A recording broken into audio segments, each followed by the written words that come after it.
Olá, pessoal! Sejam todos bem-vindos ao canal Eu Sou Genial. Eu sou o professor Evânio e hoje vou falar de tabela periódica. Pessoal, antes de mais nada, tabela periódica é sinônimo de organização. Imagine, por exemplo, você ir em uma biblioteca gigante, procurar um livro específico. Chegando lá, se a biblioteca for organizada por gênero literário, por área de conhecimento, fica muito mais fácil você encontrar o que procura. Agora imagina, você chega numa biblioteca gigante e está aquele amontoado de livros para que você possa procurar um livro específico. Você passaria dias ou talvez anos para encontrar o que se procura. Do mesmo modo, a tabela periódica é uma proposta de organização dos elementos conhecidos para facilitar, assim, o trabalho do químico. Historicamente, várias foram as propostas para a elaboração da tabela. A mais ousada dela foi do russo Dmitry Mendeleev. Esse camarada, do cantinho direito da tela, elaborou a primeira tabela por ordem crescente de massa atômica. Nessa tabela, ficou algumas lacunas a serem preenchidas, e ele disse que eram elementos que até então não tinham sido descobertos. Chegou ousadamente a calcular a massa que esses elementos poderiam vir a ter, e bem como algumas das suas propriedades. Vale ressaltar que esse outro camarada aqui do canto inferior, Lothar Meyer, também elaborou uma tabela muito parecida com a de Dmitry Mendeleev, mas Dmitry publicou a tabela pouco antes e acabou ficando muito mais conhecido. E esse camarada, do canto superior esquerdo, Harry Moseley, a ele acredita-se a tabela periódica mais próxima da atual. Ele organizou a tabela por ordem crescente de número atômico. Poucas foram as alterações ocorridas de lá para cá. E nesta aula, vou mostrar a vocês que a tabela não é um bicho de 7 cabeças, mas é de 7 períodos e também de 18 famílias. Vamos ver?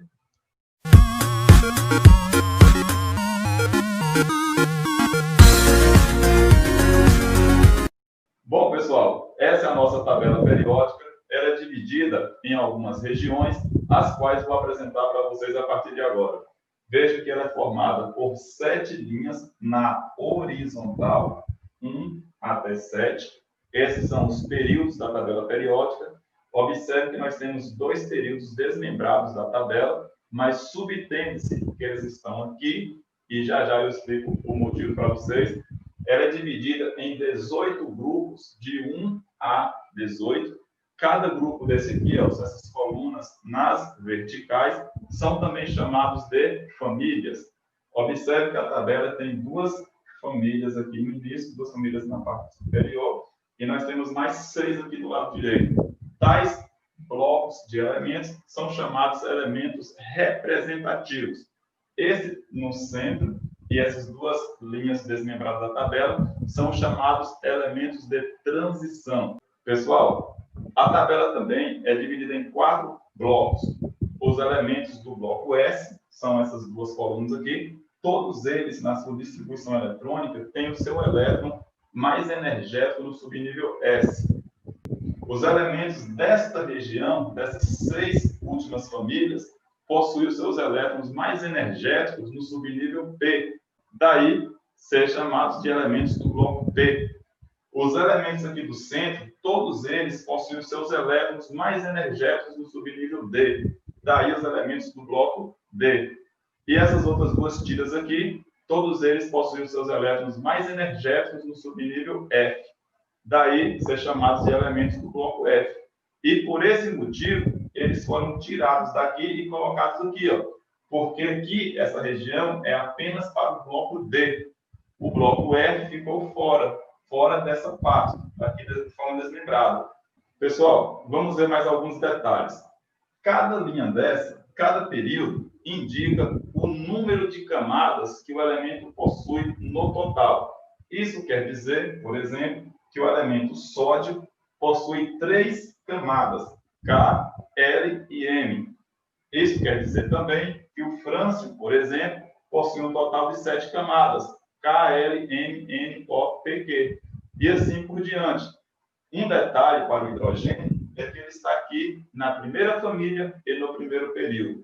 Só que o hidrogênio, na verdade, ele não tem um local específico para ele. Ele está aqui porque o número atômico dele é 1, e como eu falei para vocês no início da aula, Moseley elaborou a tabela periódica por ordem crescente de número atômico. Como o número atômico do hidrogênio é 1, logo em seguida vem o hélio, o número atômico 2, aí volta número atômico 3 para o lítio, o período 4, e assim por diante. Segue nessa ordem até chegar no último elemento químico. Pessoal, cada família dos elementos representativos indica também quantos elétrons de valência ele possui em sua camada de valência. Veja bem, o hidrogênio, assim como o lítio, sódio e os demais, todos eles, em sua última camada eletrônica, possuem apenas um elétron. Na segunda família, todos eles possuem 2 elétrons na última camada. Lembrando que essa regrazinha vale apenas para os elementos representativos. Então, essa é a primeira família, esta é a segunda dos elementos representativos, e a terceira família dos elementos representativos está aqui, ó, começando com boro. Então, todos os elementos dessa família possuem em sua última camada 3 elétrons. Vale ressaltar que nessa última família, todos possuem 8 elétrons, exceto o hélio. O hélio está aqui com apenas 2 elétrons e ele só está aqui por suas propriedades químicas serem semelhantes aos demais elementos dessa família.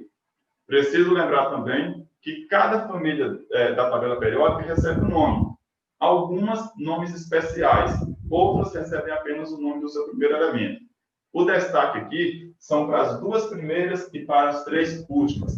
A primeira família recebe o nome de metais alcalinos, exceto o hidrogênio, que não é metal.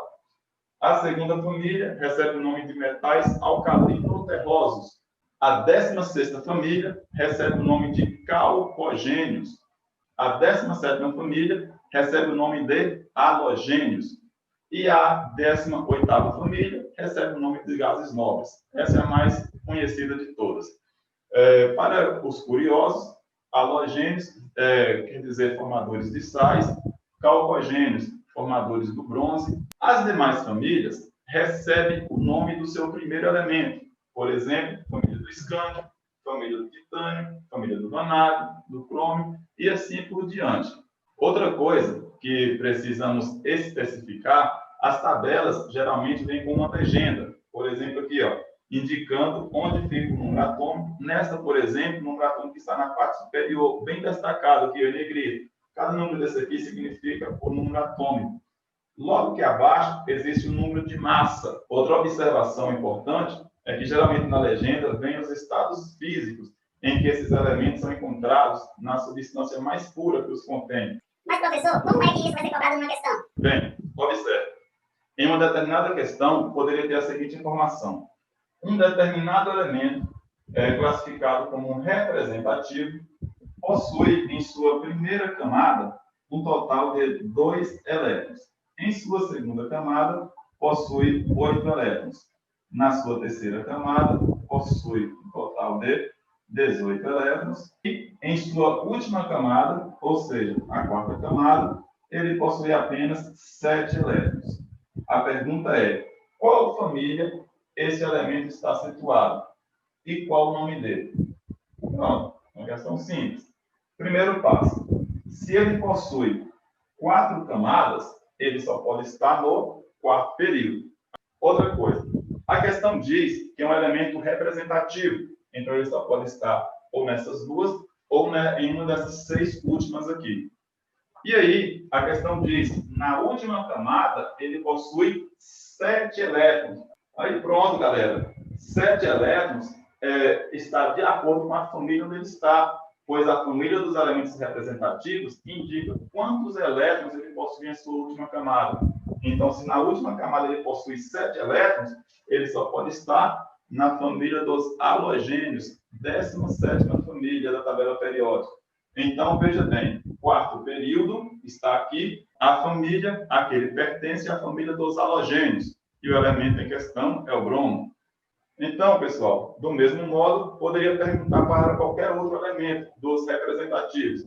Quanto aos elementos de transição, nós teremos um estudo mais específico sobre eles, uma vez que eles não obedecem às mesmas regras que os elementos representativos. Por exemplo, os elementos representativos têm o seu elétron mais energético na camada de valência. O mesmo não ocorre para todos os elementos de transição. E aí, deu para entender? Ah, professor, eu entendi sem dar mesmo. Bom, o que importa é entender. Pessoal, se gostou da aula, não esqueça de deixar aquele joinha. Este é o meu maior incentivo a continuar produzindo material desse tipo. Se não for inscrito no canal, se inscreva e não esqueça de compartilhar com o maior número de contatos possíveis. Até a próxima, pessoal. Tchau.